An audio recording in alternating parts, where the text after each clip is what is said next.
আল্লাহ রাব্বুল আলামিন মৌমাছিকে অর্ডার করলেন, ওয়া আওহা রাব্বুকা ইলান নাখলি আনিত্তাখিজি মিনাল জিবালি বুয়ুতা ওয়া মিনাশ শাজারি ওয়া মিম্মা ইয়ারিশুন।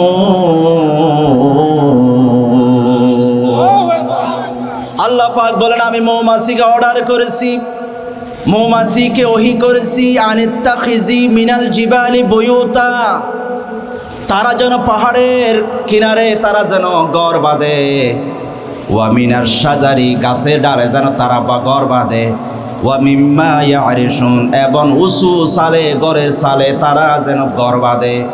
আপনারা খেয়াল করে দেখুন, এই মৌমাছি এই তিন জায়গায় ছাড়া অন্য কোথাও তারা ঘর বাঁধে না। হুকুম মানে কার? আল্লাহ যেভাবে বলছে তিন জায়গায় তোরা ঘর বাঁধবি, মৌমাছি এর বাইরে যায় না। আল্লাহর হুকুম মানে। আল্লাহ বলেন, মৌমাছি যদি আমার হুকুম মানে, তোরা কে? 3.5 হাত মানুষ বডি, জ্বর হলে পরে থাকিস, কোনো দুর্বলতার শেষ নাই, তোরা আমার হুকুম মানবি না? মানতে হবে। আমি আল্লাহ অর্ডার করেছি, ন্যায় বিচার করবে, আদল করবে, সম্প্রীতি, সবার সাথে সুন্দর আচরণ করবে, ইনসাফ করবে। ইনসাফ মানে হচ্ছে নিসফুন, অর্ধেক, সমান সমান, এদিকেও টানা যাবে না, এদিকেও টানা যাবে। আপনি বলবেন, উনি তো আমার দলের লোক, উনি আমাকে ভোট দেয় নাই, আমি দলের পক্ষে টানব, বিচার করতে গিয়ে যাবে? করা যাবে? করা যাবে না। আত্মীয় দেখে এই বিচার করা যাবে না। আপনি যদি বলেন ওনার বিরুদ্ধে আমি বিচার করব, উনি দুশমন, ওনাকে আমি অনেক দিন ধরে চাচ্ছি, ওনার বিরুদ্ধে আমি বিচার করব, ওনার পক্ষে রায় দেব না, উনি আমার দুশমন, বলেন তো বন্ধু, দুশমন হলো, ওনার প্রতি কোনো জুলুম করা যাবে নাকি? আল্লাহ বলেন করা যাবে। আমরা অন্যায় করি শুধুমাত্র দুই কারণে, একটা আত্মীয় দেখে আর একটা শত্রু দেখে। আত্মীয় দেখলে আত্মীয়ের পক্ষে রায় দিই, শত্রু দেখলে শত্রুর বিপক্ষে রায় দিই। আল্লাহ বলেন এগুলো করা যাবে না। আল্লাহ রাব্বুল আলামিন বলেন, ইয়া আইয়ুহাল্লাযীনা আমানু কুনু কাওয়ামিনা বিল কিসতি শুহাদাআ লিল্লাহি ওয়ালাউ আলা আনফুসিকুম আবিল ওয়ালিদাইনি ওয়াল আকরাবিন ইয়াকুন গানিয়ান আও ফাকিরান ফাল্লাহু আওলা বিহিমা ফালা তাত্তাবিউল হাওয়া আন তা'দিলু। আল্লাহ রাব্বুল আলামিন সূরা নিসার 135 নম্বর আয়াতে বলেন, হে ইমানদাররা, কোনু কাওয়ামিনা বিল কিসত, ইনসাফ করতে তোমরা দাঁড়িয়ে যাও, আল্লাহর জন্য সাক্ষী হয়ে যাও। ওয়ালাউ আলা আনফুসিকুম, বিচার করতে গিয়ে যদি নিজের বিরুদ্ধে চলে যাও। প্রথমে নিজের কথা বলছি, মানে আপনার এমন একটা বিচার করছেন, যদি ন্যায় বিচার করেন, নিজের 1 গন্ডা জমি, অল্প 1 শতক জমি ছেড়ে দিতে হবে। প্রয়োজন নিজের বিরুদ্ধে যদি চলে যায়, আপনাকে ন্যায় বিচার করতে হবে। আবিল ওয়ালিদাইন, নিজের মা বাবার বিরুদ্ধে যদি চলে যায়, এবং ওয়াল আকরাবিন, নিকট আত্মীয়র বিরুদ্ধে যদি চলে যায়, ইয়াকুন গনিয়ান আও ফকিরান, সে ধনী হোক গরিব হোক, এটা দেখা যাবে না, ইনসাফ করতে হবে। এই অর্ডারটা যিনি দিয়েছেন তিনি কি? আল্লাহ বলেন এটা করতে হবে। আত্মীয় স্বজন দেখা যাবে না, নিজের বাপের বিরুদ্ধে গেল, ন্যায় বিচার থেকে পিছু হটা যাবে না। বন্ধুরা আমার, ন্যায় বিচারে ইনসাফ দেখতে হবে। এই জন্য কে কোন দল এটা বড় কথা নয়, আপনাকে ইনসাফ করতে হবে, ন্যায় বিচার করতে হবে। নিজের আত্মীয়র বিরুদ্ধে, নিজের বাপের বিরুদ্ধে যদি চলে যায়, আল্লাহ রাব্বুল আলামিন আল্লাহর নবীর সাহাবী হযরত ওমর রাদিয়াল্লাহু তাআলা আনহু, জলিলুল কদর একজন সাহাবী হযরত ওমর, তিনি শুনতে পেলেন তার সন্তান আবু শামা মদ খেয়েছে। ঘরে ঢুকলেন, মুখ বন্ধ, দুর্গন্ধ বের হচ্ছে। আবু শামা এদিকে আসো। ছেলেটা এবার মুখ বন্ধ করে রাখছে, দুর্গন্ধ আসতেছে। ওমর ডাকলেন, বললেন, ও আবু শামা, তুমি মদ খাও? সবাই বলতেছে, আব্বু সরি, আমি আর করবো না, ভুল হয়ে গেছে। হযরত ওমর বিচার শুরু করে দিলেন, রায় লিখলেন, যদি মদ খায় তার বিরুদ্ধে 80টা বেত্রাঘাত করা হবে, 80টা বেদ মারা হবে। হযরত ওমর রায় লিখলেন, জল্লাদকে ডাকা হলো, রায় কার্যকর করো। জল্লাদ আসতে মারতেছে, ওমরের সন্তান, প্রেসিডেন্টের সন্তান। ওমর বলে, না না, আসতে মারা যাবে না, আমার সন্তান বলে দয়া দেখানো যাবে না, উনি রায় ন্যায় বিচার করতে হবে, আমাকে দাও। ওমর মারা শুরু করলেন, সন্তান নরম হয়ে গেছে। স্ত্রী এসে ওমরের পা ধরে ফেলেছে, ওমর একটু ন্যায় বিচার, একটু দেখো না, ছেলের দিকে একটু তাকাও, কম মারো। ওমরের একটু দয়া হলো না, 50টা মতো মারতে গিয়ে সন্তান ডলে পড়েছে, দুনিয়া থেকে বিদায় হয়ে গেছে। সন্তানকে কাফন পরালেন, দাফন দিলেন, আবার বাকিগুলো মারলেন। ঘরের ভিতর ঢুকে ওমর চোখের পানি ফেলে ফেলে এবার কাঁদতেছে। স্ত্রী বলেন, বলছিলাম কেন তুমি এটা করলে? নিজের সন্তানের প্রতি একটু দয়া দেখালে কি হতো, নিজের সন্তান। ওমর বল, এবার কাঁদো তুমি। ওমর বলেন, তখন আমি বিচারক, আমি খলিফা, আমার সন্তান বলে আমি ন্যায় দেখাতে পারি না, অন্যায় আমার সন্তান বলে আমি কম বিচার করতে পারি না, ইনসাফ থেকে পিছু হটতে পারি না। এখন আমি কাঁদি, আমি বাবা, সন্তানের জন্য পেট ফুটতেছে, সন্তানের জন্য কলিজা জ্বলতেছে, এখন বাবা হিসাবে আমি কাঁদতেছি। সুবহানাল্লাহ। ইনসাফ থেকে তিনি পিছু হটে নাই, এই জন্য তিনি ফারুক ছিলেন, তিনি জলিলুল কদর সাহাবী ছিলেন, আল্লাহর নবীর প্রিয় ছিলেন হযরত ওমর। কবি নজরুল বলছেন, নজরুল জাতীয় কবি, কবি নজরুল, তিনি ঢাকা বিশ্ববিদ্যালয়ের পাশে শুয়ে আছেন এবং তার পাশে কিছুদিন আগে জুলাই এক বিপ্লবী যোদ্ধা আমাদের প্রিয় ভাই ওসমান হাদিকে এই কবি নজরুলের পাশে কবর দেওয়া হয়েছে। ওসমান হাদির একটাই অপরাধ, তিনি অন্যায়ের বিরুদ্ধে কথা বলেছেন, বৈষম্যবাদের বিরুদ্ধে কথা বলেছেন, আধিপত্যবাদের বিরুদ্ধে কথা বলেছেন। এই জন্য আমার এই বীর মুখ এই যোদ্ধাকে প্রকাশ্যে গুলি করে হত্যা করা হয়েছে। ঠিক কিনা বলে? আমরা বলি, যারা আমার এই ওসমান হাদিকে হত্যা করেছে তাদেরকে অবিলম্বে গ্রেফতার করে কোরআনের আইন অনুযায়ী প্রকাশ্যে তাদেরকে গুলি করে মারতে হবে। ঠিক কিনা বলো? আজ যদি একজন এরকম সন্ত্রাসীদের যদি বিচার প্রকাশ্য হয়, যারা কোটি কোটি টাকা নিয়ে এই সন্ত্রাসী কাজ কারবার করে, ওরা ওদের বিচার যদি প্রকাশ্য হয়, কোনো ধরনের দেন দরবারে কাজ না হয়, দেখবেন আগামীতে সোনার বাংলাদেশ, সত্যিকারের একটা শান্তির বাংলাদেশ গঠন হবে, কেউ মানুষকে হত্যা করবে না। ঠিক কিনা বলে? এই কবি নজরুল, ওনার বিপ্লবী কণ্ঠ, উনি বলেছেন, ওমর কেমন ছিলেন জানো? আজ বুঝি কেন বলে আসিলেন শেষ পয়গাম্বর, মোর পরে যদি নবী হতো কেউ হতো এক উমর। অর্ধ পৃথিবী করেছ শাসন দুলুই তক্তে বসি, খেজুর পাতার প্রাসাদ তোমার বারে বারে গেছে কষি। ঠিক কিনা? অর্ধ পৃথিবীর শাসন করেছেন, ইনসাফ করেছেন, ন্যায় বিচার করেছেন, এই জন্য কোনো টেনশন ছিল না, কোনো চিন্তা ছিল না। মরুভূমিতে একা পড়ে থাকতেন, কোনো ভয় তার ছিল না। গোয়েন্দা আসলেন রুম পারস্য থেকে, মুসলমানদের খলিফা কয়তলা বিল্ডিংয়ে তাকে দেখার জন্য।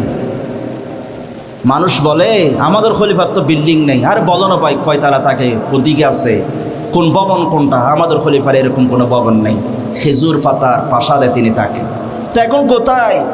নিজের হারিয়ে ফেলেছে, খুঁজতেছে। তখন ওই গোয়েন্দারা গেলেন, দেখলেন ওমর এভাবে শুয়ে আছি, ঘুমাচ্ছে, হাত দিয়ে ফাওয়াজাতুহু নাইমান তাহতা শাজারা, গাছের নিচে ওমর ঘুমাচ্ছে। তাদেরকে ডাকে ওমর যায়, ওমরকে তারা ডেকে দিলেন, বললেন, ফাতাআজ্জাবা ইজ কাইফা ইয়ানামু হাকিমুল মুসলিমিন দুনা হারাসিন, সৈন্য ছাড়া, বাহিনী ছাড়া কেমনে একা এক ওমর ঘুমাই। ওয়াকালা হাকামতা ফাদালতা ফামিনতা ফানিমতা ফাসাল্লামতা ইয়া ওমর। জোরে বলেন আল্লাহু আকবার। ওমর, তুমি ইনসাফ করেছো, ন্যায় বিচার করেছো, মানুষের প্রতি তুমি জুলুম করো নাই, অন্যায় করো নাই, এই জন্য তুমি নিরাপদে ঘুমাই আছো, তোমার কোনো টেনশন নাই। এই জন্য আপনি যদি ন্যায় বিচার করেন কোনো ভয় আছে? যারা 17 বছর ধরে যারা জুলুম করেছে তাদের ভয়, এই ভয়ে তারা দেশে থাকতে পারে নাই, তারা পালিয়ে যেতে বাধ্য হয়েছে, ঠিক কিনা বলেন? শুধুমাত্র জুলুমের কারণে। যদি ন্যায় বিচার করত, মানুষকে গুম না করত, খুন না করত, ইলিয়াস আলীর মতো মানুষকে হত্যা করা হয়েছে, আমাদের সালাউদ্দিন মতো মানুষকে গুম করে ভারতে পাঠিয়ে দেওয়া হয়েছে, এরকম যদি জুলুম না করত তাদেরকে পালাতে হতো না, কারণ তারা জুলুম করেছে এই জন্য পালাতে হয়েছে, ঠিক কিনা বলে? এই জন্য খবরদার, আগামী তো জুলুম করা যাবে না। যারাই জুলুম করবেন তাদেরকে এই মানুষ, এই দেশের মানুষ আবার তাড়িয়ে দিতে বাধ্য হবে। জুলুম করা যাবে? করা যাবে। হযরত ওমর ন্যায় বিচার করেছেন, এই জন্য তার কোনো ভয় নেই। তো বলতে চাইছিলাম, আত্মীয় হলো, ন্যায় বিচার থেকে পিছু হটা যাবে না, আত্মীয় হলো।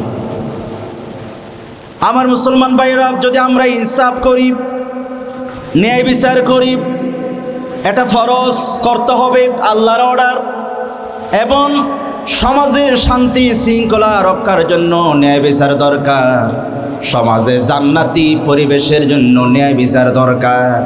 ন্যায় বিচার হলে সমাজে কেউ মারামারি করবে না, কারো দিকে চোখ তুলে তাকাবে না, টাকা পরে থাকবে, টাকা নেবে না, মানুষ একা একা রাত নিশীতে ঘরে আসবে, কোনো সুরের কোনো ভয় থাকবে না। এরকম যদি ইনসাফ থাকে তাহলে সমাজকে যিনি জান্নাতি পরিবেশ করে দিবেন তিনি কে? জান্নাতি পরিবেশ হয়ে যাবে। যদি ইনসাফ না থাকে সমাজে আল্লাহর রহমত আসবে না। যদি ইনসাফ না থাকে অন্যায় বেড়ে যাবে। মাইট ইজ রাইট, জোর যার মোর লোক তার, এরকম পরিবেশ চলবে। এবং ইনসাফ যদি থাকে নিরাপদ পাওয়া যাবে, এবং এই দেশের অমুসলিম সম্প্রদায় তারাও নিরাপদ থাকবে যদি এই সমাজে কোরআন দিয়ে ইনসাফ কায়েম করা যায়, সবাই শান্তিতে থাকবে। সম্মানিত মুআজ্জাজ হাজিরিন, তদুপরি দ্বন্দ্ব, হানাহানি, মারামারি, রক্তারক্তি থেকে বাঁচা যাবে। বলছিলাম, আপনি যদি বিচার না পান আপনি ওনাকে মারবেন, এখন উনি ওনার দলবল নিয়ে আপনাকে মারবে, এখন আপনি আবার ওদেরকে মারবেন, এভাবে অশান্তি লেগে যাবে শুধুমাত্র বিচার না থাকার কারণে। বিচার থাকলে সবাই মিলেমিশে থাকবে। বিচার পাইছি তো অসুবিধা কি?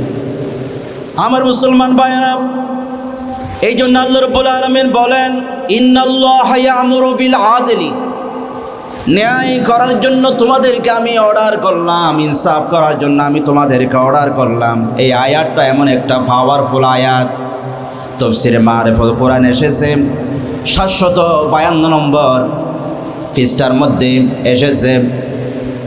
এই আয়াতের ব্যাখ্যায় এসেছে, আকসাম ইবনে সাইফি তিনি তার গোত্রদেরকে, লোকদেরকে পাঠালেন, যাও মুহাম্মদের কাছে যাও, মুহাম্মদকে যাইয়া প্রশ্ন করবা, মান আনতা ওয়া মা আনতা, ও মুহাম্মদ তুমি কে, তোমার কি পরিচয়, তুমি কেন এসেছো, এগুলো একটু বলো।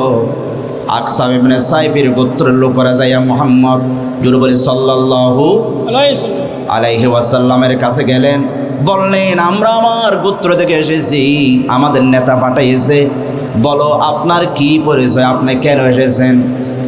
আল্লাহর নবী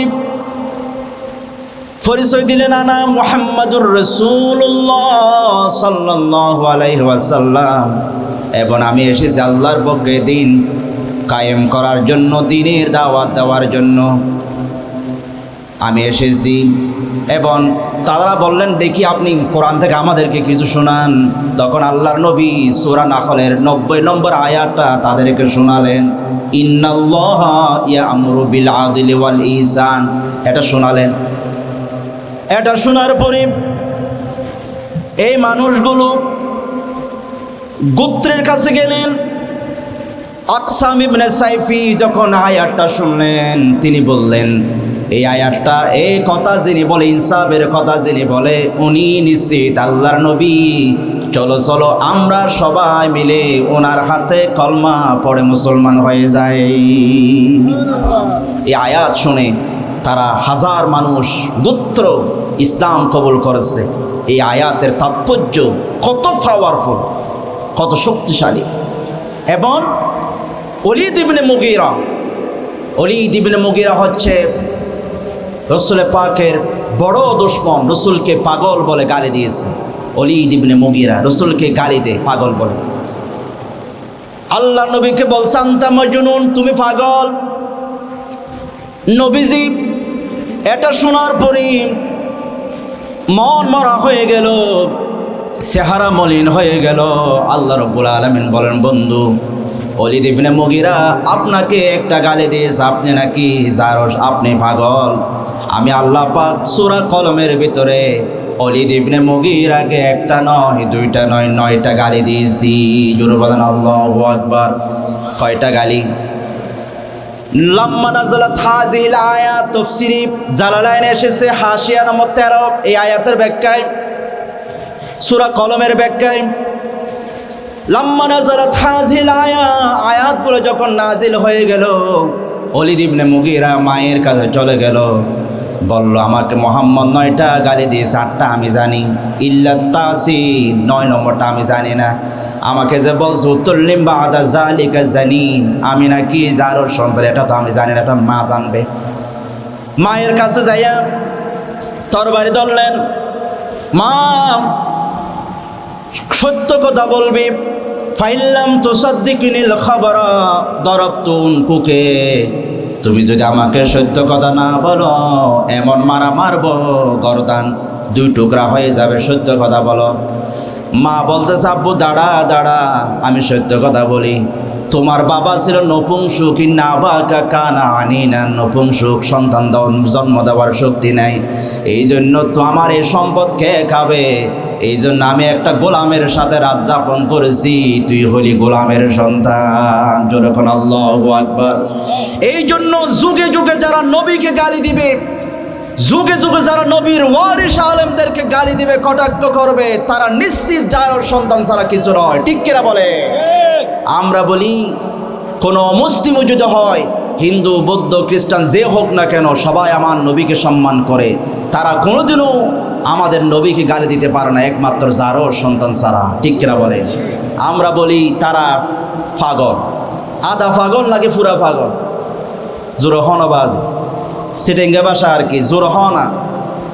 যারা আমার রসুলকে গালি দেয় এরা কি আধা পাগল নাকি পুরা পাগল?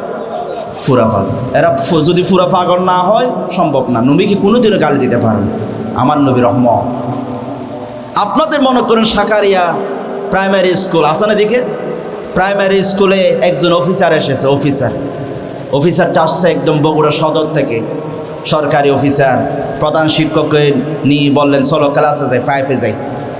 ক্লাসে গেলেন, বললেন এই ছাত্ররা শোনো, তোমাদেরকে আমার একটা প্রশ্নের জবাব দিতে হবে, যদি উত্তর দিতে পারো তোমাদের জন্য পুরস্কার আছে, তোমাদেরকে আমি থ্যাংক ইউ দেবো, উত্তর দিতে হবে। স্যার বলেন। অফিসারটা বলল, আমি বগুড়া সদর থেকে তোমাদের স্কুলে আসতে আমার লেগেছে 20 মিনিট, এখন তোমাদেরকে বলতে হবে আমার বয়স কত। এটাকে কোনো প্রশ্ন হলো? লাগছে 20 মিনিট, এখন বলতে হবে আমার বয়স কত। কেউ পারে না, সবাই চুপ, কেউ পারে না। কিন্তু ক্লাসের মধ্যে কেউ না পারলো, দুষ্ট কিছু ছেলে থাকে, পিছর থেকে একজন দাঁড়াইছে, আমি স্যার আমি পারবো। আর বলো তো দেখি তুমি পারবে, বলো তো আমার বয়স কত, 20 মিনিট লেগেছে আমার আসতে, এখন বয়স কত বলো তো। ছেলেটা দুষ্ট, ছেলেটা বলতেছে, স্যার আপনি যে প্রশ্ন করলেন 20 মিনিট লেগেছে আসতে, আপনার বয়স কত, এটা বেশি কঠিন প্রশ্নটা, সোজা প্রশ্ন। আমাদের 12 পাড়া এলাকায় আমার একজন বড় ভাই আছে, স্যার বড় ভাইটা ওনার বয়স হলো 20, স্যার উনি আধা পাগল, স্যার উনি যদি 20 বছর হয়ে যদি উনি আধা পাগল হয়, আপনার বয়স নিশ্চিত 40, আপনি কারণ পুরা পাগল। আপনি কি? আপনি পুরা পাগল, এই জন্য বয়স 40 মিলে গেছে। স্যার বলে আসলে আমার বয়স 40। তাহলে আমরা বলি যারা আমার কলিজার টুকরা নবীকে যারা গালি দিবে, কোরআন নিয়ে যারা কটাক্ষ করবে, আল্লাহর বিরুদ্ধে যারা কথা বলবে, আলেমদেরকে যারা গালি দিবে, তারা পুরা পাগল ছাড়া কিছু নয়। ঠিক কিনা? আগামীতে যারা আলেমদেরকে গালি দিতে দিতে ফাঁসির মঞ্চে নিয়ে গেছে রাজাকার ডাকতে ডাকতে, এবং এই আলেমদের বদদোয়ায় আল্লামা সাইদি বলেছিল, তোমাদের স্থান গর্ত, ইঁদুরের গর্ত তোমরা খুঁজে পাবা না। দেখা গেছে তাদেরকে বাংলার জমিনে স্থান হচ্ছে না। ঠিক কিনা বলেন? এই জন্য আলেমদের সাথে গাদ্দারি করো না, বেয়াদবি করো না। এই আলেমদেরকে যিনি দেখাশোনা করেন তিনি কি? আমাদের অভিভাবক কে? দুনিয়ার কাউকে আমরা অভিভাবক মানি না। বন্ধুরা আমার, বলছিলাম ওলীদ ইবনে মুগীরা তিনি নবীর দুশমন ছিলেন।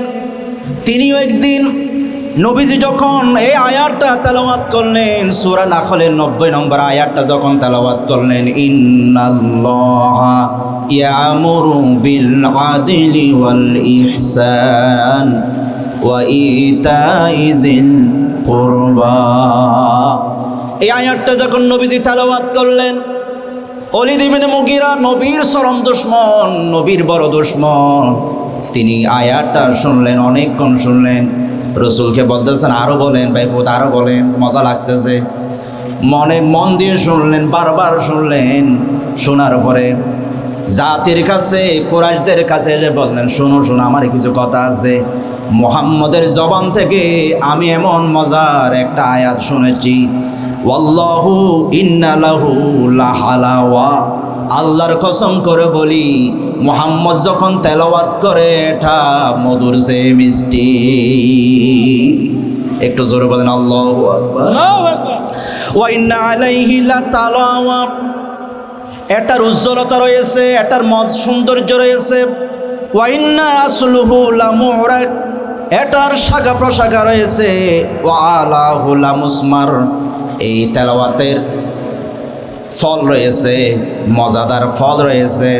এবং আমি বুঝেছি এত সুন্দর তেলাওয়াত, এত সুন্দর কথাগুলো যিনি বলেন, এত সুন্দর কথাগুলো যিনি বলেন, তিনি নিশ্চিত আল্লাহর নবী। ওয়া মা হুয়া বিকাউলি বাশার, ইনি যা বলেছেন উনি মানুষের কথা বলে নাই, উনি যা পড়েছেন নিশ্চিত আল্লাহর বাণী। আরো জোরে বলেন আল্লাহু আকবার। নবীর দুশমন ওলীদ ইবনে মুগীরা নবীজিকে দুশমন হওয়ার পরও তিনি স্বীকৃতি দিয়েছেন, দুশমন হওয়ার পরও তিনি স্বীকৃতি দিয়েছেন ওনার কথাগুলো মানুষের কথা নয়, এটা আল্লাহর বাণী। এই আয়াতটা শুনে তাহলে বোঝা যায় এই আয়াতের গুরুত্ব বেশি না কম। আল্লাহ বলেছেন তোমাদেরকে আমি অর্ডার করলাম, তোমরা ন্যায় বিচার করো, ইনসাফ করো, মানুষের প্রতি, সমাজের মধ্যে ন্যায় বিচার করাটা ফরজ। এটা ছাড়া সম্ভব না। এতদিন আমরা অশান্তি ছিলাম শুধু ন্যায় বিচার না পাওয়ার কারণে। ন্যায় বিচার যদি থাকতো, হাজার মামলা দিলেও টিকতো না। ন্যায় বিচার না থাকার কারণে মানুষ কষ্ট পেয়েছে, ন্যায় বিচারের অভাবের কারণে। বন্ধুরা আমার, এই জন্য বলছিলাম 1 নম্বর কারণ হলো আমরা ন্যায় বিচার করতে পারি না আত্মীয়তার কারণে। আল্লাহ বলেন এটা করা যাবে না। আত্মীয় নিজের বাপ হলো এবং কি নিজের বিরুদ্ধে গেল, আনফুসাকুম, নিজের বিরুদ্ধে গেল, ন্যায় বিচার থেকে দূরে সরা যাবে, নিজের বিরুদ্ধে গেল। 2 নম্বর শত্রুতার কারণে আমরা ন্যায় বিচার থেকে পিছু হটে যাই। আল্লাহ রাব্বুল আলামিন বলেন, ইয়া আইয়ুহাল্লাযীনা আমানু কুনু কাওয়ামিনা লিল্লাহি শুহাদা বিল কিসত ওয়ালা ইয়াজরিমান্নাকুম শানানু কওমিন আলা আল্লা তা'দিলু ই'দিলু হুয়া আকরাবু লিত্তাকওয়া ওয়াত্তাকুল্লাহা ইন্নাল্লাহা খাবীরুম বিমা তা'মালুন। একবার আল্লাহু আকবার বলবেন, 9টি হরফ, সাথে সাথে আল্লাহ 90টা সওয়াব দিবেন। জোরে বলে সুবহানাল্লাহ। এগুলা কি এখন বলবেন নাকি কালকে কবর যাবার পর বলবেন? জোরে বলেন এখন। কালকে কবরে গেলে কোনো লাভ নাই, 1000বার ফলল লাভ হবে না। এখন পড়েন, 90টা করে সওয়াব প্রতি অক্ষরে, প্রতি বলার মধ্যে। আল্লাহ পাক বলেন, ওই ইমানদাররা তোমরা সত্যের সাক্ষ্য দাও। ওয়ালা ইয়াজরিমান্নাকুম শানানু কওমিন, কোনো কওমের প্রতি, কোনো জাতির প্রতি, কোনো দলের প্রতি দুশমনির কারণে আলা আল্লাহ তা'দিলু, ন্যায় বিচার থেকে তোমরা পিছু হটো না। কে আমাকে ভোট দিছে, কে দেয় নাই, এটা দেখা যাবে না। ন্যায় বিচার করতে হবে, এটা আল্লাহ বলছেন। কে অমুক দল, কে তমুক দল, এগুলো দেখা যাবে না। কওমুন বলছেন, এখানে দল বলছেন, এই জন্য এগুলো খেয়াল করতে হবে। এটা হচ্ছে আকরাবুল তাকওয়া, এটা ন্যায়ের, তাকওয়ার কাছাকাছি। অনেকে বলেন লোকটা বেশি ভালো, নামাজ দেওয়া পড়ে, কিন্তু ন্যায় বিচার করে না। চেয়ারম্যান ন্যায় বিচার করে না, টাকা দিয়ে অন্যদিকে রায় দেয়। এই জন্য আল্লাহ বলেন, যারা ন্যায় বিচার করে না, সে যত বড় মুত্তাকি সাজক, যত বড় নামাজি সাজক, সে যদি ন্যায় বিচার না করে, সে কোনোদিনও মুত্তাকি হতে পারে না। আল্লাহর ভয় যদি থাকে, সে কোনোদিনও টাকা খেয়ে অন্যদিকে মামলাটা অন্যদিকে দিয়ে দিবে, টাকা খেয়ে অন্যদিকে বিচার করেন। আজকে সম্রাট বাবরের কথা মনে পড়ে যায়, আমার বারবার মনে পড়ে যায় এই সম্রাট বাবরের কথা। সম্রাট বাবর কেমন ছিলেন? একজন মেয়েতরে ছেলেকে বাঁচার জন্য হাতির পিঠ থেকে হাতি মেরে ফেলবে, কেউ যাচ্ছে না, বাদশাহ বাবর নিজে সেই মেয়েতরে ছেলেকে বাঁচিয়েছেন। ইনসাফ করেছেন, মানুষের প্রতি জুলুম করে নাই।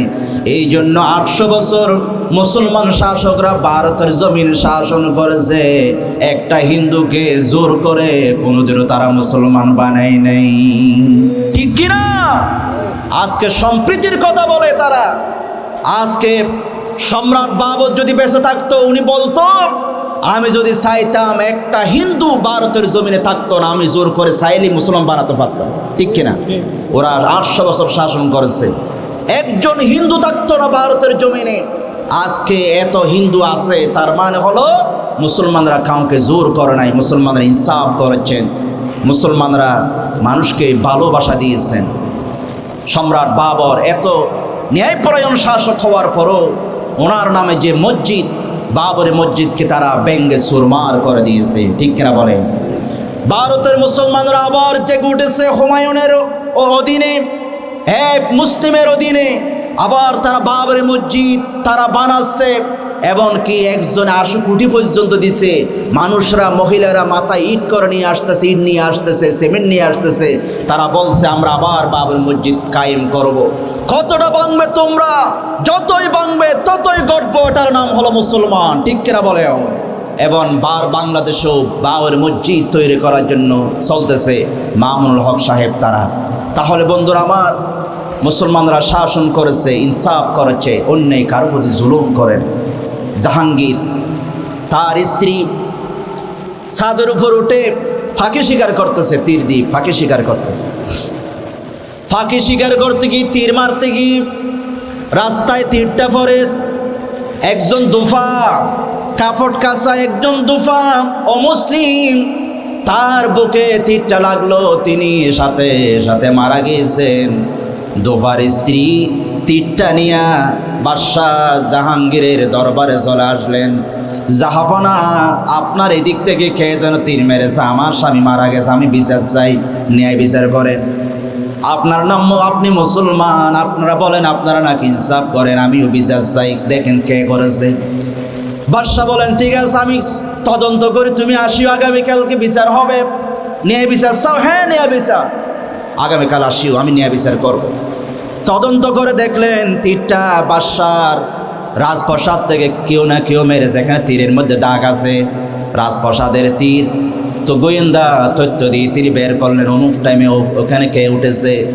তথ্য নিয়ে দেখলেন এই তীরটা আর কেউ মারে নাই, বাদশার স্ত্রী নিজে তীরটা মেরেছে ফাঁকি গিয়ে, বলে দোফার গায়ে লেগেছে, মারা গেছে। সকালবেলা সবাই হাজির, সাংবাদিক হাজির, লোকেরা হাজির, হিন্দুরও হাজির। দেখি বাদশা কেমনে ন্যায় বিচার করে। বাদী হিসাবে যিনি দাঁড়িয়ে গেলেন, তিনি একজন দোফার স্ত্রী অমুসলিম। আর আসামি হিসাবে আসামের কাঠগড়ায় যিনি দাঁড়িয়ে গেলেন, তিনি বাদশার স্ত্রী, নিজের স্ত্রী, আসামি। বাদশাহ বসে গেলেন বিচারকের আসনে। বাদশাহ বলতেছে, ন্যায় বিচার হবে, ন্যায় বিচার হবে। দোফার স্ত্রীকে বললেন, প্রমাণ হয়ে গেল আমার স্ত্রী এই তীরটা মেরেছে, বলে মেরেছে, তারপরে যেহেতু মারা গেছে, তোমার স্বামী হারা হয়ে গেছো, আমি ন্যায় বিচার করি, তুমি দেখো এই তীরটা নিয়ে মেরেছে, এই তীরটা তুমি নাও, এই তীরটা তুমি নাও, তুমি আমার বুকে একটা তীর মেরে দাও। তোমাকে যেমন আমার স্ত্রীর স্বামী হারা করেছে, তুমিও আমাকে একটা তীর মারো, আমার স্ত্রীকে তুমি বিধবা করে দাও। আরো জোরে বলো আল্লাহু আকবার। কেমন ইনসাফ! আমাকে মারো, আমাকে মেরে ফেলো, আমার স্ত্রী বিধবা হয়ে যাবে, তোমার মতো হয়ে যাবে। ইনসাফ। দুফার স্ত্রী তার তীরটা নিলেন। তীরটা নেওয়ার পরে তিনি তীরটা নেওয়ার পর অনেকক্ষণ ধরে দেখলেন, তীরটা নেওয়ার পর অনেকক্ষণ ধরে দেখলেন, দেখার পরে তর তর করে কাঁপা শুরু করলেন। আস্তে আস্তে এসে বাদশার সামনে তীরটা রেখে দিলেন। বলতেছে, বাদশাহ, আমি ন্যায় বিচারে চেয়েছি, ন্যায় বিচারে পেয়েছি। আমার অভিভাবক স্বামী মারা গেছে, এখন আমার দেখার কেউ নাই। এখন আপনি যদি মারা যান, আমি তো অভিভাবক হারা হয়ে যাব, আমাকে কে দেখবে? এই জন্য আপনাকে মারার দরকার নাই, আমি আপনাকে মাফ করে দিলাম। ইনসাফ।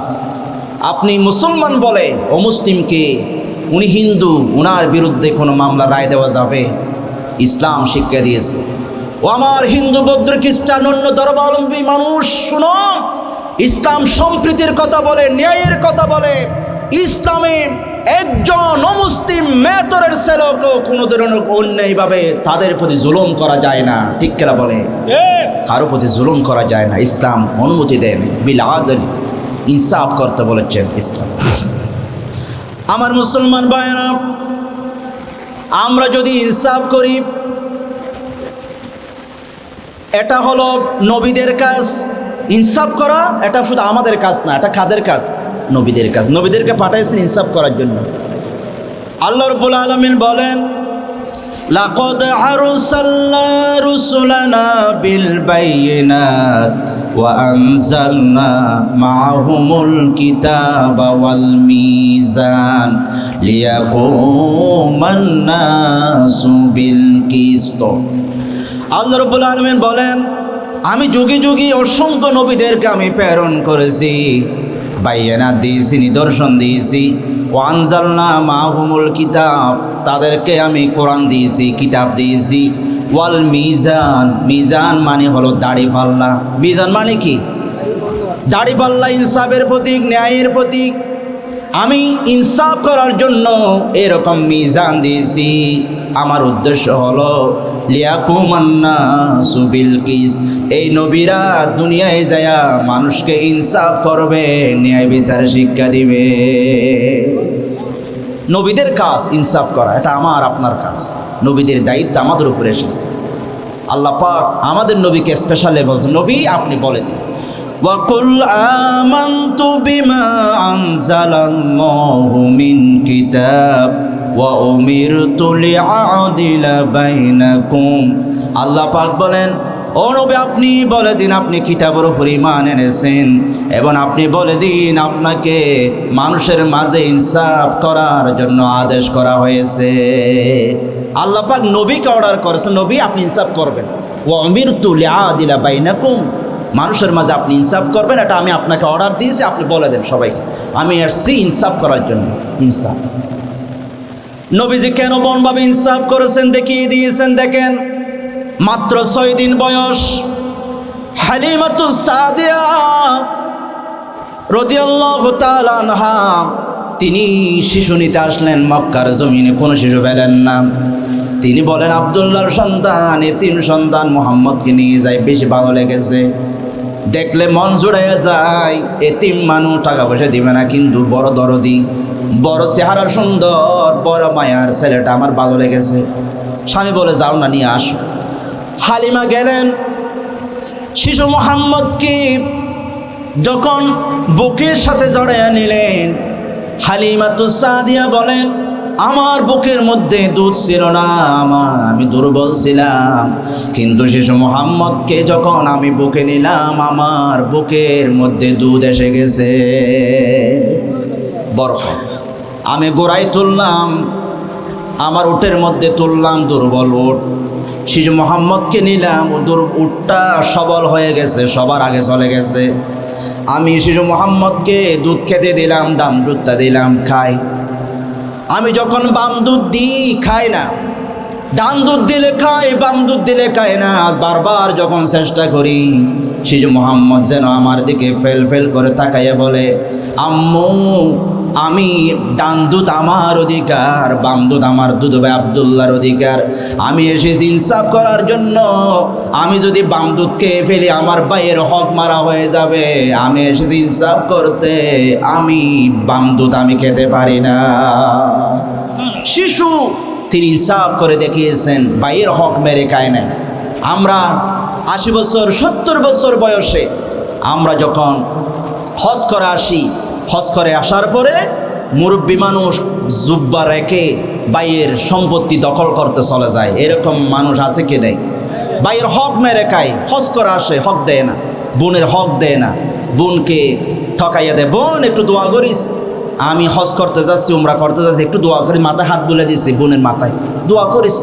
বোন মনে মনে বলে আমার হক তো দিলি না, তোর দোয়া কি আল্লাহ কবুল করবে? তোর হজ কবুল করবে? বোনকে মাথায় হাত বুলাইয়ে দেয়। বোনও কিছু বলতে পারে না, দিয়ে দিতে হবে, হক মারা যাবে না। নবীজি দেখিয়ে দিয়েছেন যার হক তার। আমি এসেছি ইনসাফ করার জন্য। আমার মুসলমান ভাইয়েরা, নবীজি ইনসাফ করে দেখিয়েছেন কিভাবে। মদিনার প্রেসিডেন্ট নবীজি আমার, নবীজির কাছে বিচার আসলো। মদিনার এক সম্ভ্রান্ত মহিলা ফাতেমা চুরি করেছে, ফাতেমা চুরি করেছে, সম্ভ্রান্ত মহিলা। আল্লাহর নবীর সামনে বিচার নিয়ে আসা হলো। আল্লাহর নবী বিচার করলেন কোরআন থেকে। কি থেকে? জোরহন্নবাজি। মদিনায় বিচার চলতো কিসের ভিত্তিতে? আমরা তো আজকে মঞ্চে দাঁড়িয়ে দাঁড়িয়ে বারবার বলে আমরা মদিনার ইসলাম মানি, বলি কি বলি না? মদিনার ইসলাম মানে অমুকের ইসলাম মানি না। আমরা তো বলি আমরা এখানে দুনিয়ার কোনো কথা বলি না, আমরা তো কোরআন দিয়ে কথা বলি। আমরা বলি মদিনার ইসলামে তো কোরআন আছে, কোরআনের বিধান আছে। মদিনার ইসলামে সুরের বিধান আছে। চুরি করলে আল্লাহর নবী রায় দিয়ে দিলেন, আস-সারিকু ওয়াস-সারিকাতু ফাকতাউ আইদিয়াহুমা জাযাআম বিমা কাসাবা নাকালাম মিনাল্লাহ। আল্লাহর নবী বিচার করলেন, যদি চুরুনি তারা যদি চুরি করে, তাদের প্রমাণ যদি হয়ে যায়, তাদের হাত কেটে দিতে বলেছে আল্লাহ। কে বলেছেন? হাত কেটে দাও। ফাতেমার হাত কেটে দেওয়া হবে। সাহাবীরা কানাঘুষা করতেছে, ও উনি তো সম্ভ্রান্ত মহিলা, ওনার দিকে একটু অন্যদিকে অন্যরকম বিচার করা যায় না? মানে আপনারা যেরকম করেন, মানে বড় লোক হলে ওনার প্রতি এক বিচার, আর গরিব হলে অন্য বিচার। বড় লোক হলে এক বিচার। বড় লোকে যারা কলমের কোষায়, রাস্তার টেন্ডারবাজি করে, চুরি করে, দুর্নীতি করে, তাদেরকে আমরা স্যার ডাকি, সালাম করি। কিন্তু আপনাদের মসজিদে যদি জুতা সুদ ধরা পড়ে, তাকে কি আমরা স্যার ডাকি নাকি মাইর দিই? ওমা, ওই বড় সুরকে আমরা স্যার ডাকি, আর ছোট সুরকে আমরা মাইর দিই। এটা আমাদের বিচার। আল্লাহর নবী বলেন, রায় হয়ে গেল, বিচার হবে। সাহাবীরা ওসামাকে পাঠালেন, যাও তুমি একটু বলো না রসুলকে বিধি করে দেওয়ার জন্য। আল্লাহ নবী এটা শোনার পরে চেহারা মুবারক লাল হয়ে গেছে। বলতেছে, সাহাবীরা শোনো, ও আমার জাতি শোনো, ইন্নামা হালাকাল্লাযীনা ক্বাবলাকুম আন্নাহুম কানু ইযা সারাকা ফীহিমুশ শরীফ তারাকুহু। আগেকার সময়ে মানুষরা ধ্বংস হয়ে গেছে, জাতি ধ্বংস হয়ে গেছে। তাদের কাছে যখন কোনো শরীফ মানুষ, কোনো সম্ভ্রান্ত মানুষের বিচার আসতো, তখন তারা তাকে ছেড়ে দিত। ওয়াইজা সারাকা ফীহিমুদ দাঈফ আকামু আলাইহিল হাদ্দি। এবং দুর্বল মানুষের বিচার আসলে তারা সেটার উপরে বিচার করত। আল্লাহর নবী বলেন, ওয়া আইয়ুমুল্লাহ লাউ আন্না ফাতিমাতা বিনতে মুহাম্মাদিন সাল্লাল্লাহু আলাইহি ওয়াসাল্লাম সারাকাত লাকাতাতু ইয়াদাহা।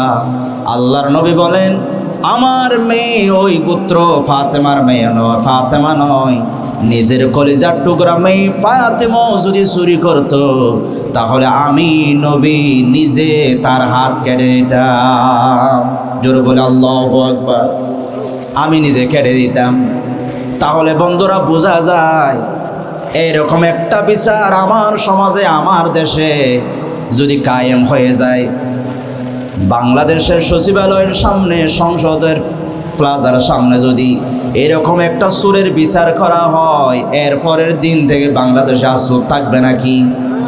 থাকবে না। ওরা বলছে ভাই দরকার নেই, এখন হাত আছে অনেক ভালো আছে, প্রয়োজনে কাজ করো খাবো, তারপর চুরি করবো না, শেষ। একটা জেনাকারের যদি শাস্তি কায়েম হয়ে যায়, আর কেউ জেনা করবে না, তাহলে বন্ধুরা এরকম একটা সোনার বাংলা যদি আমরা গঠন করতে চাই, এই কোরআন ছাড়া কোনো বিকল্প আছে নাকি? এই জন্য আগামীতে এই কোরআনকে সংসদে নিতে হবে, তারপর এই দেশকে যিনি শান্তি দিয়ে ভরে দিবেন তিনি কে? এটা নবীদের কাজ। দাউদ আলাইহিস সালাম, সুলাইমান আলাইহিস সালামকে আল্লাহ বলেছেন ন্যায় বিচার কর। ও দাউদ, তোমরা ন্যায় বিচার করো। ইয়া দাউদ ইন্না জাআলনাকা খলিফাতান ফিল আরদ ফাহকুম বাইনান নাসি বিল হক। ও দাউদ, ও সুলাইমান, তোমাকে আমি খলিফা বানালাম এই জমিনের, তোমাকে আমি অর্ডার করলাম মানুষের মাঝে তোমরা ন্যায় বিচার করবে, ইনসাফ করবে, ন্যায় বিচার করবে। এটা আল্লাহ পাকের অর্ডার। হযরতে দাউদ আলাইহিস সালামের কাছে বিচার আসলো। বিচারটা কি? তাফসীর ইবনে কাসির থেকে আমি আপনাদেরকে শোনাচ্ছি।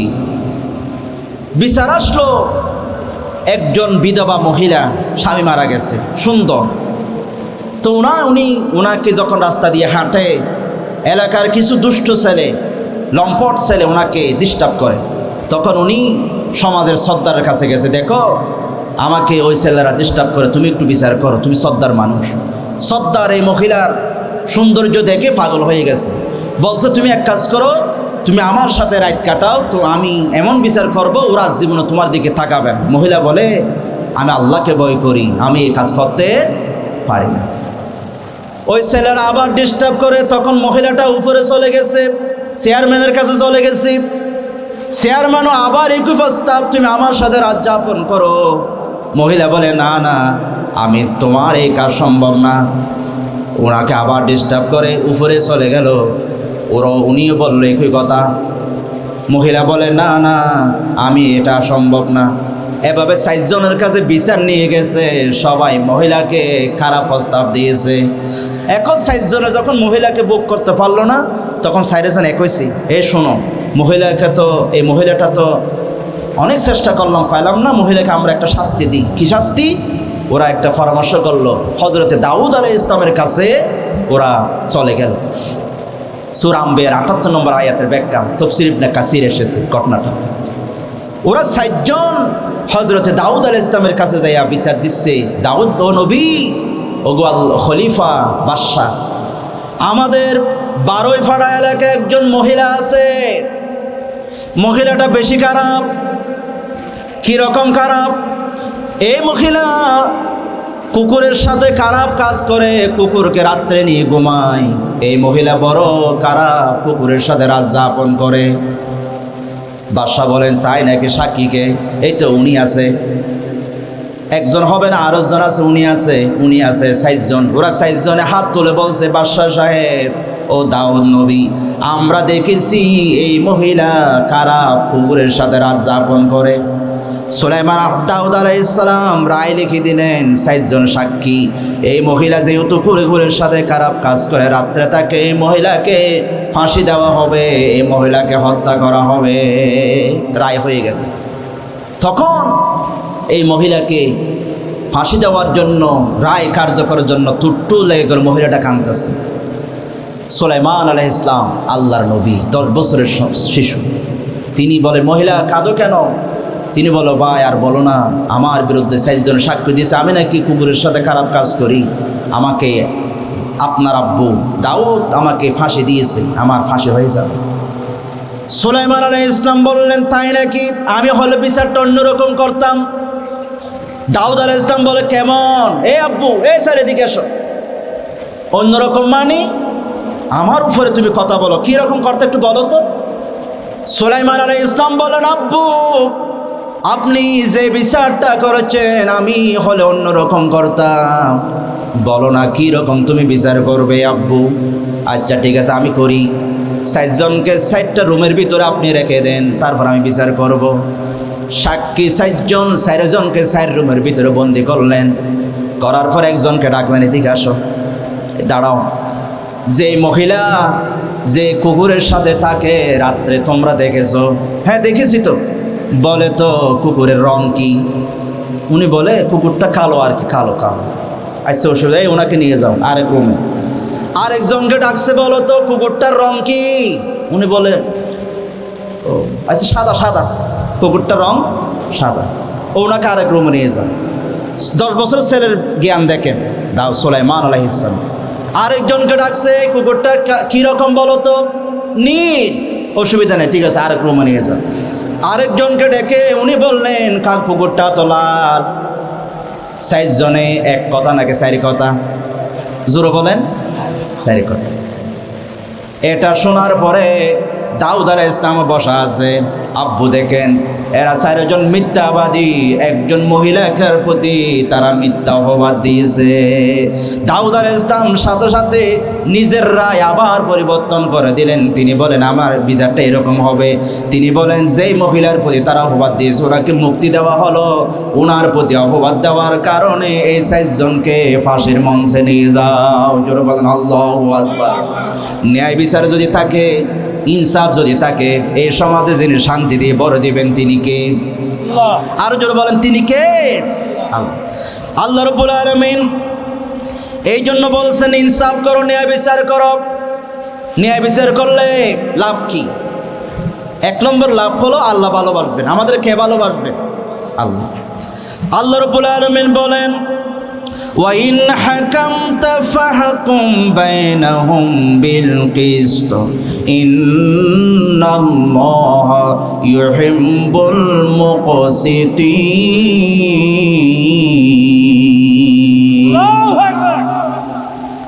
আল্লাহ পাক বলেন তোমরা যখন বিচার করবে ফাহকুম বাইনাহুম বিল কিসত, ইনসাফ করবে, ন্যায় বিচার করবে। কারণ আমি আল্লাহ পাক যারা ন্যায় বিচার করে তাদেরকে আমি আল্লাহ নিজে ভালোবাসি, আমি ভালোবাসি। এই জন্য আল্লাহর ভালোবাসা যদি আমরা পেতে চাই ইনসাফ করা দরকার আছে না? এরপর আল্লাহর নবী বলেন সাবাতুন ইউজিল্লুহুমুল্লাহু ফি জিল্লিহি ইয়াওমা লা জিল্লা ইল্লা জিল্লাহু ইমামুন আদিলুন। আল্লাহর নবী বলেন কিয়ামতের দিন কেউ কারো হবে না, যেদিন কেউ কারো পাশে দাঁড়াবে না, সবাই হাই হুতাশ করবে, নফসি নফসি করবে। সেদিন 7 প্রকার মানুষকে আল্লাহর আরশের নিচে ছায়া দিবেন। সেখানের মধ্যে একজন হলো ন্যায় বিচারক, শাসক, ন্যায় বিচার। এখন আপনারা বলবেন হুজুর ন্যায় বিচার যারা সমাজের সর্দার আছে, হয়তো উনি সভাপতি, উনি করতে পারে, অথবা চেয়ারম্যানেরা ন্যায় বিচার করবে, আমরা কেমনে করি? না, ন্যায় বিচার আপনিও করতে পারেন। কুল্লুকুম রাইন ওয়া কুল্লুকুম মাসউলুন আন রাইয়াতি। প্রত্যেকে জিম্মাদার, যার যার অধীনস্থদের প্রতি আপনাকে জবাব দিতে হবে।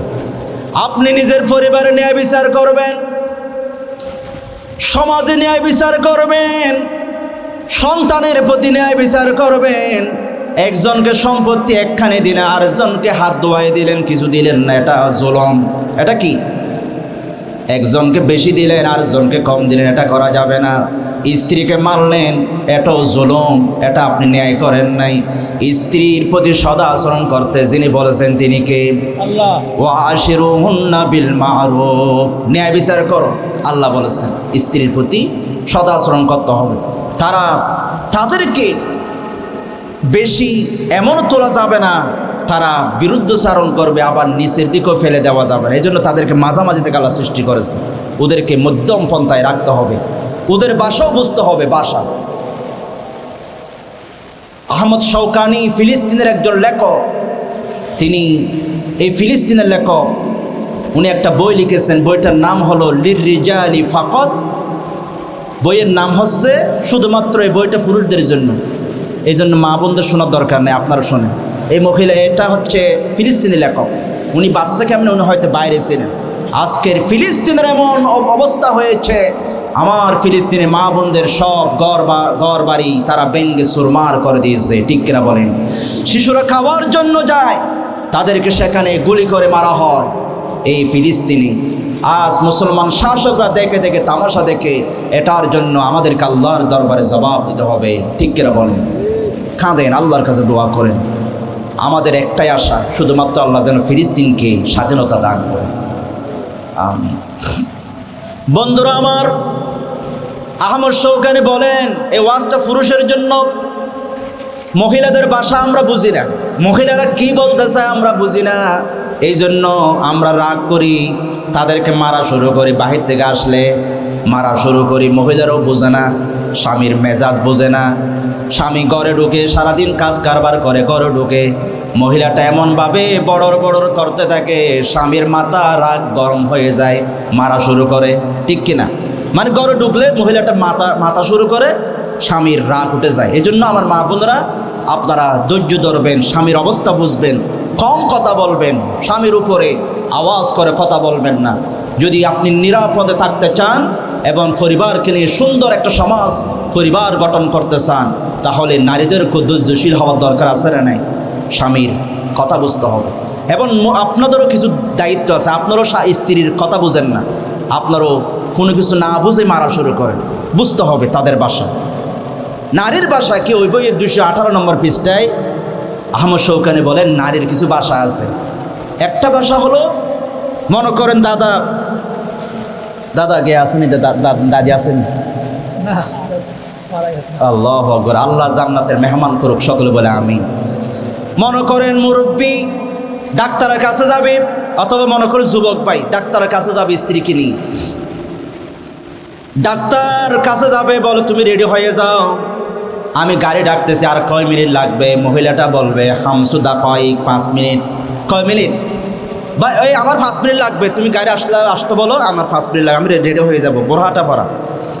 এখন আপনি যদি 5 মিনিট মনে করে 300 সেকেন্ড, 5 মিনিট মনে করে ঘড়ি দেখেন, গাড়িকে ফোন দেন, এই 5 মিনিটের ভিতর আসো, আমি রেডি, আমার স্ত্রী রেডি হয়ে যাচ্ছে।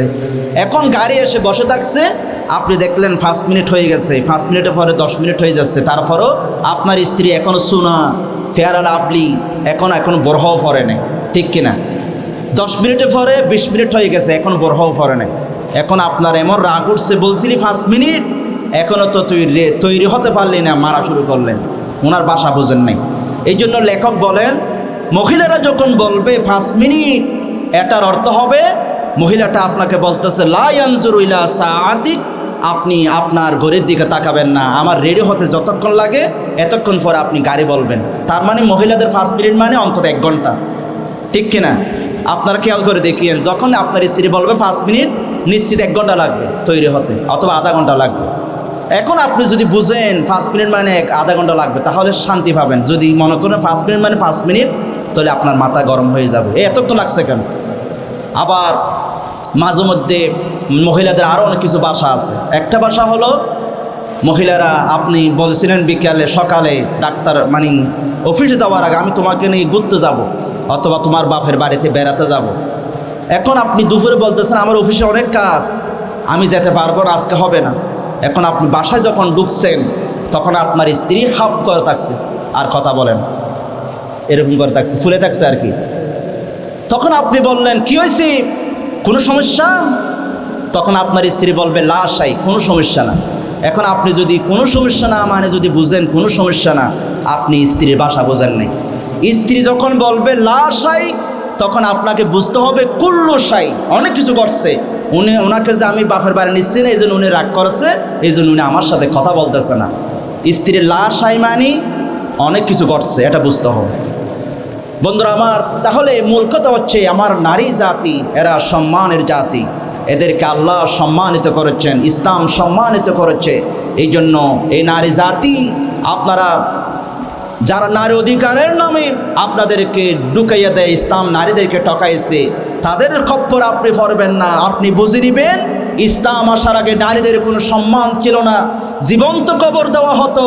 ইসলাম এসে, আমার নবী এসে নারীদেরকে মা হিসেবে সম্মানিত করেছেন, কন্যা হিসেবে সম্মানিত করেছেন, বোন হিসেবে সম্মানিত করেছেন, স্ত্রী হিসেবে তাদেরকে সম্মানিত করেছেন, ঠিক কিনা বলে? ইসলাম নারীদেরকে ঠকাইলো নাকি জিতাইলো? জিতাইলো। এই জন্য তাদের প্রতি ইনসাফ করবেন। আপনি যদি আপনার স্ত্রীর প্রতি ইনসাফ করতে না পারেন, আপনি আল্লাহর দরবারে ধরা খাবেন। এই জন্য আপনারও দায়িত্ব আছে পরিবারের প্রতি। আমার মুসলমান ভাইয়েরা, আপনি যদি ইনসাফ করেন, ন্যায় বিচার করেন, সমাজের শান্তি আসবে। কেউ কারো সম্পদ খাবে না, কারো টাকা পরে থাকবে ফকের মধ্যে, কেউ নিবে না। নিলেও মাইকের মধ্যে বলে দিবে আমি টাকা পেয়েছি, এটা কার টাকা নিয়ে যাও। যদি সমাজে ইনসাফ করে থাকে, ইনসাফ কায়েম হয়, এই সমাজে চুরি হবে না। দরজা খুলে ঘুমাবেন, কেউ দরজা খুলে ঠেলে দরজা খুলে কেউ চুরি করবে না। মহিলারা রাত্রে বাহিরে যাবে, কেউ তাদের প্রতি চোখ তুলে তাকাতে পারবে না, ঠিক কিনা? কারণ যদি মহিলাদের প্রতি ইফটিজিং করা হয়, দর্শন করার মতো চেষ্টা করা হয়, তাদেরকে পাথর মেরে হত্যা করা হবে। এই জন্য কেউ চোখ তুলে মহিলাদের প্রতি তাকাবে না, চুরি করবে না, হাত কেটে দেওয়া হবে। এই জন্য ইনসাফ। আব্দুল্লাহ ডেকন আমাকে আবু হুরায়রা ডাকবে, জোরে বলে সুবহানাল্লাহ। আবু হুরায়রা হাদিস বর্ণনা করেছেন, প্রাচীনকালের একটি ঘটনা রাসূল পাক আমাদেরকে শোনাচ্ছেন। এক ব্যক্তি একটা জমি কিনল। ইশতারা রাজুলুন মিন রাজুলিন আকার, এক ব্যক্তি আরেক ব্যক্তি থেকে জমি কিনলো। মনে করেন মুরব্বী আরেক মুরব্বী থেকে 2 ঘন্টা জমি কিনছে আর কি। আপনাদের এখানে বিক্রি হয় না? একজন থেকে একজন বিক্রি করছে আর কি। এখন দেখেন মুরব্বী যখন কিনছে, এখন কেনার পরে এই জমি 2 ঘন্টা কিনছে, এখন উনি এখানে ধান লাগাবে, গম লাগাবে। উনি এটা লাগানোর জন্য করতে হবে, উনি কোদাল দিয়ে মাটি করতেছে ধান লাগানোর জন্য। ফাওয়াজাদাল্লাযী ইশতারাল আকার ফি আকারিহি জাররাতান ফিহা যাহাবুন, ওই লোকটা যখন জমি যেটা কিনেছিল সেটাতে চাষ করার জন্য উনি যখন সেখানে কোদাল দিয়ে করতেছে, তখন তিনি সেখানে মাটির ভিতরে একটা কলসি পেয়েছে। এই কলসির মধ্যে সব যাহাবুন মানে স্বর্ণ। সব কি? স্বর্ণ। তার মানে মুরব্বীর মাঝে মধ্যে বলতো দেখ, গল্প বলতো দেখ, স্বর্ণর ডেক। কিসের ডেক? স্বর্ণর ডেক পাইছে মুরব্বী, কাম হয়ে গেছে। স্বর্ণর ডেক পাইছি, সব স্বর্ণ করলেন, সব স্বর্ণ। এখন উনি এই স্বর্ণটা কি করবে? আমরা হলে কি করতাম? মানে এভাবে নিয়ে কোথায় চলে যেতাম? গড়ে লাফাতাম, পাইছি স্বর্ণর ডেক। কাউকে দেখাতো না, এভাবে নিয়ে যেত। এখন মুরব্বী ইনসাফ আছে সমাজে। মুরব্বী বললেন ফাকালা লাহুল্লাযী ইশতারাল আকার, উনি ঘরে নিয়ে যায় নাই, উনি এই স্বর্ণ ডেকটা নিয়ে ওই মুরব্বীর কাছে চলে গেছে। ও ভাই, তোমার থেকে 2 দিন আগে একটা জমি কিনেছি, তোমার থেকে আমি কিনেছি জমি, তোমার জমির ভিতরে আমি স্বর্ণ ডেক পেয়েছি, এটা তোমার খুশ, ধরো তোমার ডেক তুমি নাও, জমিটা আমার। দেখেন ইনসাফ। ভাই এটা তোমার, আমি তোমার থেকে জমি কিনছি, দে, স্বর্ণ ডেক কিনে নেই, ধরো তো তোমার ডেক তুমি নাও। এখন উনি কি করলেন? ইন্নামাশতারাতু মিনকাল আরদা ওয়ালা মাশতারা যাহাব, আমি স্বর্ণ কিনে নাই, তোমার থেকে জমি কিনেছি। ওয়া ক্বালাল্লাযী লাহুল আরদু, যার জমি ছিল, ইন্নামা বিতুকাল আরদা ওয়া মা ফিহা। মুরব্বিও কেমন মানুষ, উনিও যদি পেয়েছে মনে মনে খুশি হয়ে, ভাই ধরো ভাত খাইয়ে যাও, অসুবিধা নাই, আমার ডেক তুমি চলে যাও। উনি বলে না না, তোমাকে আমি জমি কিনছি মানি, বিক্রি করছি মানি, জমির ভিতরে যা আছে তা বিক্রি করেছি, স্বর্ণর ডেক তোমার, তুমি নাও। মারামারি লাগছে কি লাগে নাই? উনি বলে তোমার, উনি বলে তোমার, লাগছে মারামারি। এখন আমরা হলো ভাই এত মারামারির দরকার না, আমাকে দাও। ওরা দুজন কেউ নিচ্ছে না, ভাই এটা তোমার, উনি বলে ভাই তোমার। এখন দুজনে চলে গেল বিচারকের কাছে, চেয়ারম্যানের কাছে। বিচারক, উনিও বড় ন্যায়পরায়ণ বিচারক। আপনাদের সাবেক ভাইস চেয়ারম্যান যিনি ছিলেন আবিদুর রহমান সোহেল ভাই, ওনাকে তো আপনারা দেখেছেন, উনি কি আপনাদের প্রতি কোনো জুলুম করেছে নাকি? জোরে বলেন না বাদ, জুলুম করছে? জুলুম করলে এখন আমাকে বলেন, আমি অন্তত কিছু বলি। জুলুম করছে কোনোদিনও? না। ওনার কাছে আপনারা চলে গেলেন, যাইয়া বললেন আবিদ ভাই, ও সোহেল ভাই, আমরা দুজন এসেছি একটা মামলা নিয়ে। কি মামলা? আপনি একটু বিচার করে দেন। ওনার থেকে আমি জমি কিনেছি, আমি করতে গিয়ে স্বর্ণ পেয়েছি, এখন ওনাকে দিয়েছি, উনি নিচ্ছে না, এখন আমিও নিব না, আপনি বিচার করে দেন। বিচারক বিচার করল, আলাকুমা ওয়ালাদুন, কেউ তো নিচ্ছ না ডেক, তোমাদের কি কোনো ছেলে আছে? দুজন, আচ্ছা আমি বিচার করে দিচ্ছি, তোমাদের কি কোনো ছেলে আছে?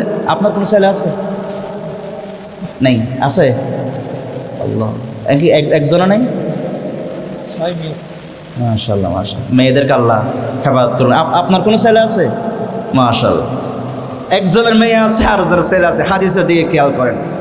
তখন তারা বলল, ক্বালা আহাদুহুমা লি গোলামুন, একজনে বলতেছে আমার ছেলে আছে, গোলামুন মানে ছেলে। ওয়া ক্বালা আল আখারু লি জারিয়া, এই মুরব্বি বলতেছে আমার কোনো ছেলে নাই, আমার মেয়ে আছে। হাদিসের সাথে মিলেছে কিনা? জারিয়া মানে মেয়ে, জারিয়া মানে কি? উনি বলছে আমার মেয়ে আছে, উনি বলছে আমার ছেলে আছে। তো বিচারক তাহলে বললেন, তখন তিনি বিচার করে দিলেন, ক্বালা আনকিহা গোলামাল জারিয়া, আমি তোমাদেরকে বিচার করে দিই, তোমার ছেলের সাথে ওনার মেয়ের সাথে তোমরা বিয়ে দাও।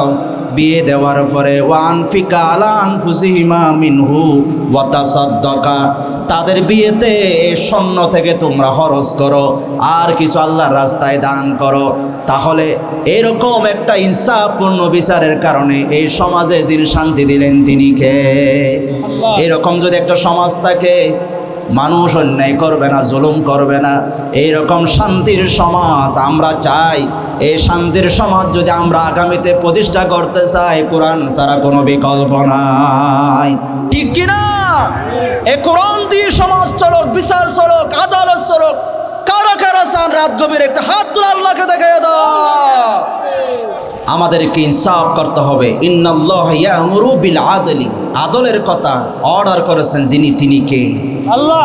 এই জন্য আমাদেরকে কথায়ও ইনসাফ করতে হবে। ওয়াইজা কুলতুম ফাদিলু ওয়ালাউ কানা যা কুরবা, কথা বলতে গিয়ে তোমরা আদল করো। কথা বলতে গিয়ে মন যা চায় তা কথা বলবা না, আদল করে ইনসাফ করে কথা বলবা। কাউকে অন্যায়ভাবে কোনো খারাপ কথা তোমরা বলো। কথারও দাম আছে। অনেকে বলে কথার কথা আর কি, এমনি বলছে আর কি, এমনি কোনো কথা নেই, কথারও দাম আছে। কারণ একটা মেয়ে যাচ্ছে, ছেলেটা ফিসে ফিসে যাচ্ছে, এখন ওই মেয়েটা বোরহা পরে অথবা কলেজে যাচ্ছে, এখন কোনো ছেলে যদি ওই মেয়েটার প্রতি, বেগানা মেয়ের প্রতি তাকায়, সওয়াব হবে নাকি গুনাহ হবে? গুনাহ হবে। ছেলেটা বলছে বাবার কাছে, বাবা মেয়েটাকে আমার ভালো লেগেছি।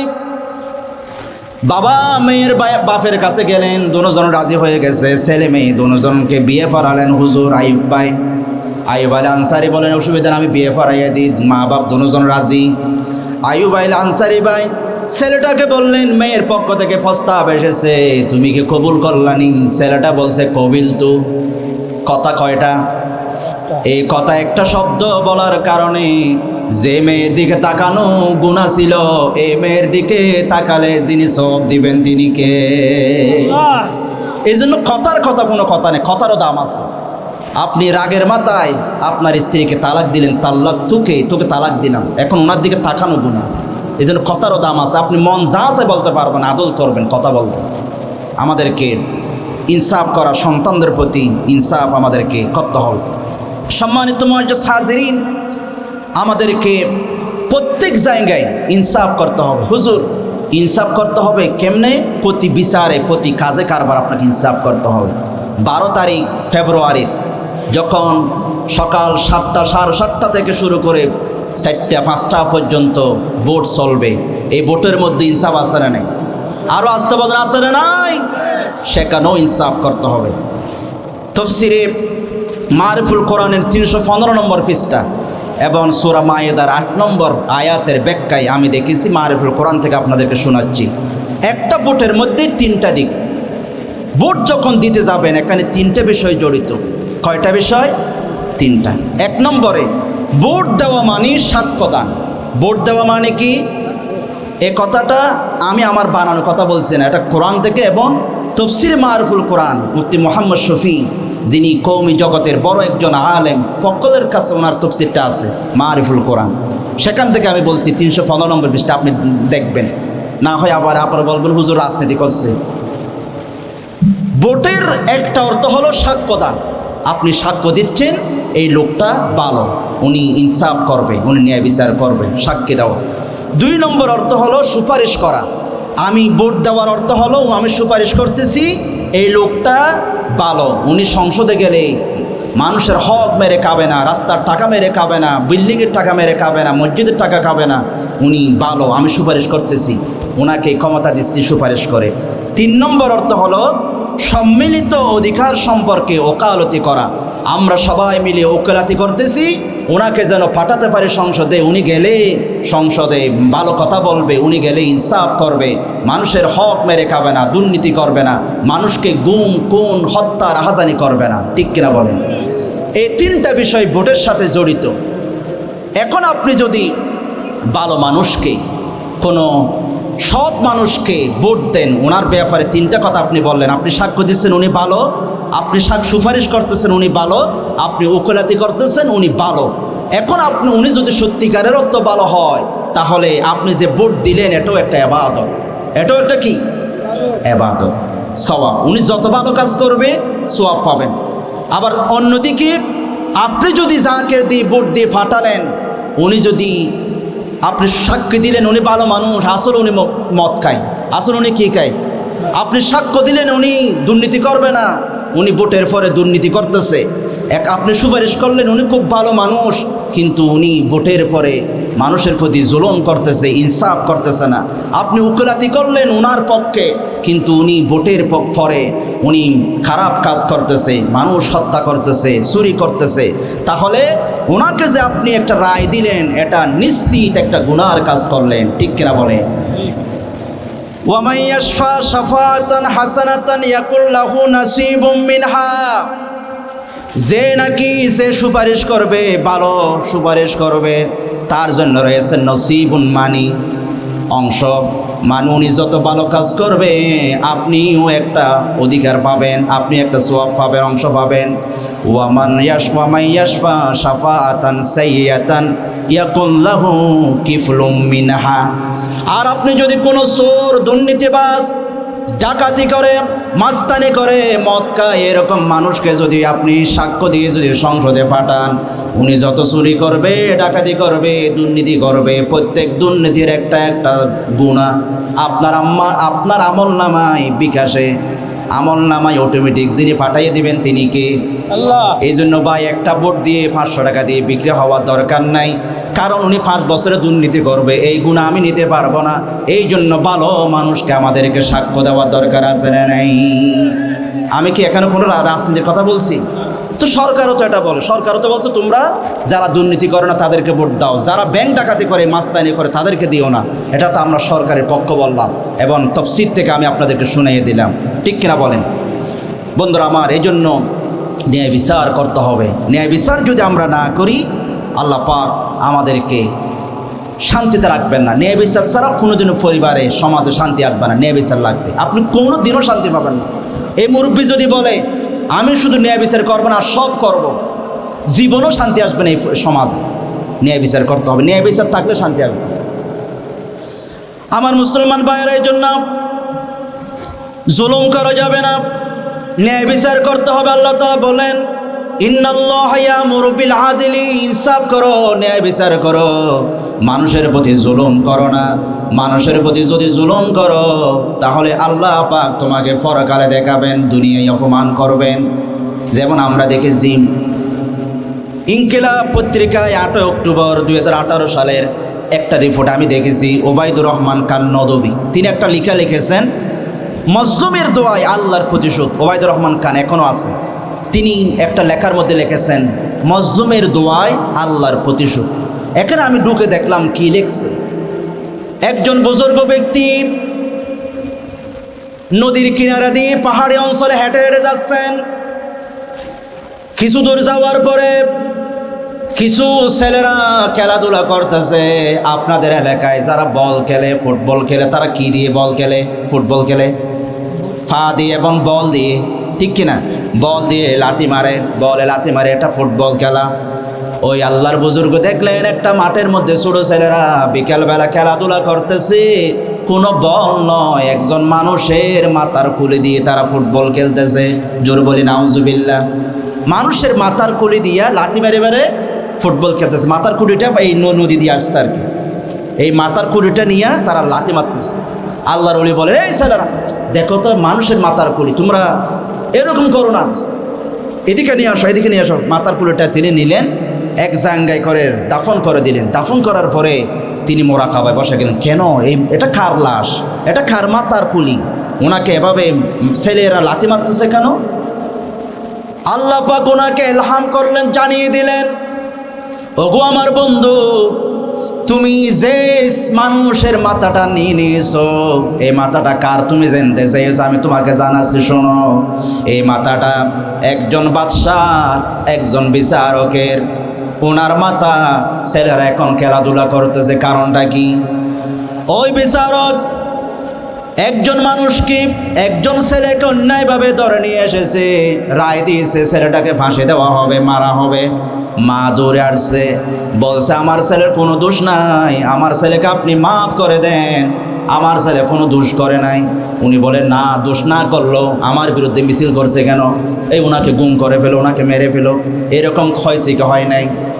জোহনাবাজি ইলিয়াস আলীর মতো মানুষকে মারা হয়েছে শুধুমাত্র আধিপত্যবাদের বিরুদ্ধে কথা বলার কারণে।